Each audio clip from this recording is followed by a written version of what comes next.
अस्सलाम वालेकुम स्टूडेंट्स। आज के हम इस टॉपिक में नाइन्थ क्लास की केमिस्ट्री का chapter number 1 states of matter and face changes का टॉपिक केमिस्ट्री और इसकी ब्रांचेस के बारे में पढ़ेंगे। सबसे पहले हम जानते हैं केमिस्ट्री होता क्या है। केमिस्ट्री जिसमें हम properties, composition and structure of substance के बारे में पढ़ते हैं। प्रॉपर्टीज़, कंपोजिशन कंपोजिशन होता है किसी भी सब्सटेंस के अंदर कौन कौन सी चीज़ें पाई जाती हैं। जैसे अब ये नीचे देखें, ग्लूकोज का फॉर्मूला है, इसमें हम देख रहे हैं 6 कार्बन है, हाइड्रोजन 12 है और ऑक्सीजन 6 है। तो ये हम इसकी कंपोजिशन पढ़ रहे हैं और इसके साथ हम इसका स्ट्रक्चर भी पढ़ते हैं। मतलब अगर हम इसको खोल दें और इसका स्ट्रक्चर सारा देखें तो ये हम केमिस्ट्री में ही इसके स्ट्रक्चर के बारे में पढ़ते हैं। और इसमें हम इट ऑल्सो डील विद, इसके अंदर हम जिसको पढ़ते हैं वो है physical and chemical changes in matter. किसी भी मैटर में किसी किस्म की फिजिकल या केमिकल चेंजेस आती है वो हम केमिस्ट्री में पढ़ते हैं। It is used to determine the composition and percentage of element and compound. Chemistry को हम इस्तेमाल करते हैं किसी भी कंपाउंड या एलिमेंट के अंदर किसी भी कार्बन एटम्स या हाइड्रोजन एटम। ये नीचे एग्जांपल मैं आपको बता रही हूँ मैं कि कार्बन एटम या हाइड्रोजन या कि जितनी कंपोजिशन है, मतलब इनके नंबर कितने हैं। जैसे अब यहाँ पे तो 6 कार्बन है, तो हम ये केमिस्ट्री में पढ़ते हैं कि ग्लूकोज के अंदर कितने कार्बन है, कितने हाइड्रोजन है, कितने ऑक्सीजन है। वैसे तो नॉर्मल हम कहते हैं कि हम ग्लूकोज के बारे में पढ़ रहे हैं, लेकिन इसके बारे में हम कंपोजिशन के बारे में हम जब इसकी डीप जाएँ तो वो हम केमिस्ट्री के अंदर ही पढ़ते हैं। केमिस्ट्री हमें हेल्पफुल करता है इनकी कंपोजिशन पढ़ने में, स्ट्रक्चर में और इसकी प्रॉपर्टीज़ में। अब हम ब्रांचेस में आ जाते हैं। सबसे पहले आती है physical branches. It is used to predict and change the rate of reaction. Physical chemistry में हम जो पढ़ते हैं ना वो है रेट ऑफ रिएक्शन। किसी भी केमिकल रिएक्शन की चेंजेस में आ जाना, कोई रिएक्शन हो रहा है उसमें कोई फिजिकल चेंजेस आ जाती है, उसको हम फिजिकल केमिस्ट्री में पढ़ते हैं। And thus optimize the condition to carry out the reaction on industrial scale.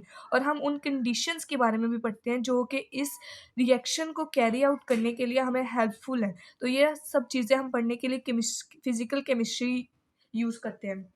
Inorganic chemistry, inorganic chemistry में हम synthesize, composition and properties and structure of elements और compound which contain no carbon. सबसे पहले हमें ये देखना है कि इनऑर्गेनिक कंपाउंड होते क्या हैं। इनऑर्गेनिक कंपाउंड वो होते हैं जिसमें कार्बन और हाइड्रोजन के अलावा बाकी सारे एलिमेंट्स मौजूद होते हैं। अब इनऑर्गेनिक केमिस्ट्री में हम वो वाले कंपाउंड्स के बारे में पढ़ते हैं जिसमें कोई कार्बन ना हो। जैसे कि एग्जाम्पल में आ जाते हैं metals, non metals, mixture of salts and acids और बेसिस। ये सब इसकी एग्जाम्पल्स में आ जाता है। और इन चीज़ों को हम किस चीज़ में पढ़ते हैं, मतलब ये चीज़ें कहाँ पे यूज़ होती हैं हमारी डेली लाइफ में। It is used in fertilizers, ये हमारी डेली लाइफ में फर्टिलाइज़र्स में यूज़ होती है, मेडिसिन्स में यूज़ होती है, कैटलिस्ट में यूज़ होती है, pigment coating and much more. और बहुत सी ऐसी चीज़ें हैं जिसमें हमारी इनऑर्गेनिक केमिस्ट्री इस्तेमाल होती है। यानी ये सारे कंपाउंड जिनमें कार्बन मौजूद नहीं है, वो हमारी डेली लाइफ में बहुत सी ऐसी चीज़ें हैं जिनको बनाने के लिए वो कंपाउंड यूज़ होते हैं। इन सबको पढ़ने के लिए हम इनऑर्गेनिक केमिस्ट्री में जाते हैं। केमिस्ट्री, सबसे पहले हम ये देखेंगे ऑर्गेनिक कंपाउंड्स होते क्या हैं। ऑर्गेनिक कंपाउंड वो कंपाउंड होते हैं जिसमें कार्बन और हाइड्रोजन मौजूद हो। तो ऑर्गेनिक केमिस्ट्री में हम क्या पढ़ते हैं। It is used to study the structure, formation, properties and reaction of carbon containing compound. मतलब ऑर्गेनिक कंपाउंड वो होते हैं जिसमें कार्बन मौजूद हो। तो ऑर्गेनिक केमिस्ट्री में हम वही कंपाउंड के बारे में पढ़ेंगे जिनमें कार्बन मौजूद हो। उसमें हम उनके स्ट्रक्चर्स के बारे में पढ़ेंगे, उनकी फॉर्मेशन के बारे में पढ़ेंगे, उनकी प्रॉपर्टीज़, उनकी फॉर्मेशन के बारे में पढ़ेंगे, वो कैसे बनते हैं, उनकी प्रॉपर्टीज़ के बारे में, उनकी खसूसियात और उनके रिएक्शन। वो दूसरे कार्बन कंपाउंड या दूसरे मुख्तलिफ कंपाउंड के साथ जो रिएक्शन करेंगे उनके बारे में भी हम ऑर्गेनिक केमिस्ट्री में पढ़ेंगे। अगला टॉपिक है environmental chemistry, chemical and biochemical phenomena that occur in this planet. मतलब ये देखें ना, आप नाम से ही देख लें, इन्वायरमेंटल केमिस्ट्री हमारे इन्वायरमेंट से रिलेटेड है। तो इसमें हम केमिकल और बायोकेमिकल रिएक्शन पढ़ेंगे जो कि हमारे प्लैनेट में होते हैं। अब सबसे पहले we study the sources, source जो उनसे अज्जा हैं, जो हमें ज़रूरत, जो कि इन रिएक्शन के We study sources, reaction effects and fates of chemical species in air, soil and water environment. Environmental chemistry में हम उन चीज़ों के बारे में sources, reactions और effects पढ़ेंगे जो कि हमारी हवा में, हमारी ज़मीन में और हमारे पानी में होते हैं। विदाउट इट, इसके बगैर दिस विल नॉट पॉसिबल, ये पॉसिबल नहीं है कि हम ये पढ़ सकें जो उनसे हमारी बॉडी में डिफरेंट इफेक्ट होते हैं जो कि इन्वायरमेंट की वजह से होते हैं, उनको पढ़ना विदाउट इन्वायरमेंटल केमिस्ट्री पॉसिबल ही नहीं है, क्योंकि ये हमारी लाइफ में बहुत अहम रोल कर रहा है, प्ले कर रहा है। अगर हम इन्वायरमेंटल केमिस्ट्री में पढ़ेंगे तो उसमें तो हमें पता चलेगा कि हमारी बॉडी किस इन्वायरमेंट के तहत और क्यों इफेक्ट हुई है, तो ये हमारी बॉडी में बहुत इंपॉर्टेंट रोल प्ले कर रहे हैं। In analytical chemistry, analysis of different substances की एनालिसिस करना, मतलब उनको ब्रेक डाउन करना और उनके फिर उनमें चेक करना कि उनमें कौन कौन सी चीज़ें मौजूद हैं, उनकी आइडेंटिफिकेशन करना, उसको एनालिसिस कहते हैं। इट इन्वॉल्व, इसमें मौजूद है सेपरेशन, जैसे कि मैंने आपको पहले बताया, उनको ब्रेक डाउन करना, उनको सेपरेट करना, फिर आइडेंटिफिकेशन करना, उसमें आइडेंटिफाई करना कि उनमें कौन कौन सी चीज़ें मौजूद हैं, एंड डिटर्मिनेशन, और ये जानना of concentration of component present in material thing, और उन कंपोनेंट की कंसंट्रेशन के बारे में जानना जो कि उनमें मौजूद है। ये सब कुछ एनालिटिकल केमिस्ट्री में आ जाता है। उसके बाद आ जाता है biochemistry. It is a study of chemical substance and vital process occurring in living organism. ये देखिए ना, हमारे नाम से बायो मीन लाइफ, तो हम यहाँ पे बायोकेमिस्ट्री में लाइफ से रिलेटेड केमिस्ट्री पढ़ेंगे ना, हमारी बॉडी में जो केमिस्ट्रिकल प्रोसेस हो रहे हैं, जैसे कि अब ये देखिए प्रोटीन हमारी बॉडी में मौजूद है, प्रोटीन और कार्बोहाइड्रेट्स और लिपिड्स एंड न्यूक्लिक एसिड हमारी बॉडी में मौजूद हैं, तो इनको इनका फॉर्मूला अगर देखें तो वो केमिस्ट्री में आता है, इनकी ब्रेकडाउन देखें वो केमिस्ट्री में आती है, इनके आगे से डाइजेशन के बारे में देखें तो वो भी केमिस्ट्री हमारा हेल्पफुल है इनकी डाइजेशन में, इसका फॉर्मूले में और इसकी ब्रेकडाउन में। तो केमिस्ट्री हमारी लाइफ में, बायोकेमिस्ट्री हमारी लाइफ के डिफरेंट प्रोसेस में बहुत ज़्यादा इंपॉर्टेंट है, different metabolism process and different digestion process में। आगे आ जाता है nuclear chemistry. Reaction taking place in the nucleus of an atom, एक एटम है जिसके दरमियान में, ये देखिए ये एक एटम है जिसके दरमियान एक न्यूक्लियस है और एक इलेक्ट्रॉन्स इसके दरमियान रिवॉल्व कर रहे हैं, ठीक है। ये न्यूक्लियस के दरमियान में जो रिएक्शन हो रहे हैं ना, यहाँ पे जो रिएक्शन हो रहे हैं वो न्यूक्लियर रिएक्शन आ जाते हैं। जैसे हम नाम से देख लो न्यूक्लियर केमिस्ट्री है, तो ये न्यूक्लियस के अंदर जो रिएक्शन हो रहे हैं, reaction taking place in the nucleus of an atom, किसी भी एटम के दरमियान, कोई किसी भी एटम में जो न्यूक्लियस है उसके अंदर जो रिएक्शन हो रहे हैं ना, वो न्यूक्लियर रिएक्शन भी कहा जाता है। और न्यूक्लियर केमिस्ट्री में हम उन रिएक्शन के बारे में पढ़ते हैं, जैसे कि रेडियो एक्टिविटी, न्यूक्लियर एक्टिविटी, किसी भी न्यूक्लियर की एक्टिविटी। रेडियो एक्टिविटी ये होता है कि जो से इलेक्ट्रॉन्स है ना, वो 82 से आगे उसका एटॉमिक नंबर हो तो वो रेडिएशन लूज करते हैं और वापस हम लोग अपने आप को मेंटेन करते हैं। हैव मैनी एप्लीकेशन, इसके अंदर बहुत सी एप्लीकेशन आ जाती है जो कि हमारी डेली लाइफ में यूज़ होती हैं, जैसे कि एग्रीकल्चर, मेडिसन एंड इंडस्ट्रीज। ये सब चीज़ें जहाँ पे हम न्यूक्लियर रिएक्शन या न्यूक्लियर केमिस्ट्री को पढ़ते हुए बहुत सी चीज़ें बनाते हैं,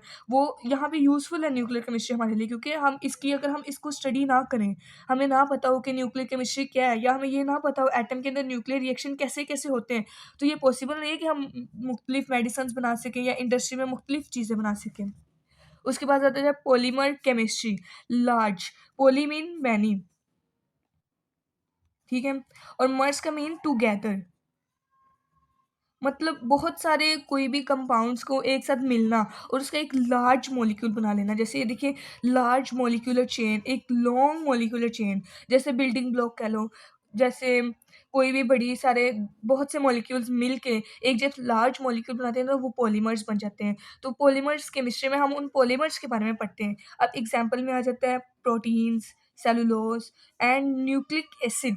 ये बहुत कॉम्प्लेक्स प्रोटीन, जैसे बहुत से कॉम्प्लेक्स है, इसके अंदर बहुत से अमाइनो एसिड्स होते हैं जो मिलकर एक बिल्डिंग ब्लॉक बनाते हैं और फिर एक प्रोटीन बनती है। ये एक पॉलीमर है जो कि हमारी बॉडी में नेचुरली अक्रिंग है। मतलब कुछ ऐसे पॉलीमर्स होते हैं जो हम आर्टिफिशियल बनाते हैं, लेकिन बहुत से ऐसे पॉलीमर्स होते हैं जो कि हमारी बॉडी में मौजूद होते हैं, ये नेचुरल होते हैं। जैसे कि अब एग्जाम्पल में आ जाते हैं protein, cellulose and nucleic acid. उसके बाद आ जाती है geochemistry. Composition of earth and its sources and minerals. हमारे अर्थ के अंदर, मतलब हम जब ज़मीन के नीचे देखें तो बहुत से ऐसे सोर्सेज या मिनरल्स होते हैं जो कि हम निकालते हैं बाद में। तो ये हम उनके अंदर जो सी हमारी ज़रूरत की चीज़ें होती है, जैसे अब कुछ भी निकला ज़मीन के नीचे से, कोई मिनरल निकला, कोई सोर्स निकला, उसकी कंपोजिशन के बारे में हमने पढ़ना है। अब क्यों कोई नई चीज़ निकली है, हमें नहीं पता कि ये क्या है, ज़मीन के नीचे से निकली है, तो हमें इसकी कंपोजिशन के बारे में नहीं पता, तो हम इसकी कंपोजिशन पढ़ेंगे ना, उसके लिए हमें जियोकेमिस्ट्री को पढ़ना ज़रूरी है। जियोकेमिस्ट्री हमारे इसमें बहुत हेल्पफुल है, इसकी कंपोजिशन के बारे में, इसकी कंपोजिशन के बारे में पढ़ने में और इसकी कंपोजिशन के बारे में जानने में। आगे आ जाता है medical chemistry. Design and synthesize of medicines and drug. ये देखिए मेडिकल केमिस्ट्री, नाम से पता चल रहा है मेडिसिन से रिलेटेड है। तो केमिस्ट्री किसी चीज़ को डीपली स्टडी करना, स्ट्रक्चर्स और डिज़ाइन उसका। तो ये देखिए हम यहाँ पे ये तो पढ़ रहे हैं डिज़ाइन एंड सिंथेसाइज, किसी चीज़ को डिज़ाइन करना या बनाना, of medicine and drug, drug या मेडिसिन को बनाना या डिज़ाइन करना हम मेडिकल केमिस्ट्री में ही पढ़ते हैं। इट इंक्लूड, इसमें मौजूद है, इसमें शामिल है द डिस्कवरी, किसी चीज़ की डिस्कवरी करना, डिलीवरी, एब्जॉर्प्शन, डिलीवरी करना, किसी चीज़ को पहुँचाना, किसी दूसरे कंपाउंड को मिलाकर कोई मेडिसिन बनाना, एब्जॉर्प्शन, किसी चीज़ को एब्जॉर्ब करना, और मेटाबॉलिज्म, जो कि हमारी बॉडी में बहुत सी मेटाबॉलिज्म होती है, और जो कि ब्रेक डाउन, जिसमें 2 टाइप्स हो जाती है, कैटाबॉलिज्म, एनाबॉलिज्म, जो कि बाद में डीपली हम एक्सप्लेन करेंगे इंशाल्लाह।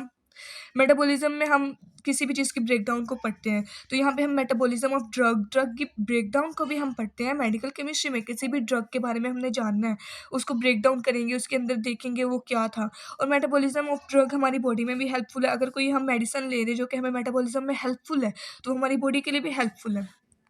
आगे astrochemistry, molecules, ions in space, मतलब astrology, astrology, astro means astrologist जो कि स्पेस में जाते हैं और स्पेस के बारे में पढ़ते हैं। तो मतलब आपको नाम से पता चल जाना चाहिए स्पेस की केमिस्ट्री के बारे में पढ़ रहे हैं। तो हम मॉलिक्यूल्स या आयंस, वो मॉलिक्यूल्स या आयंस या कुछ एलिमेंट्स या एटम्स जो कि हमारे स्पेस में मौजूद हैं, उनकी जब हम स्टडी करेंगे ना, तो वो एस्ट्रोकेमिस्ट्री में आ जाएगा।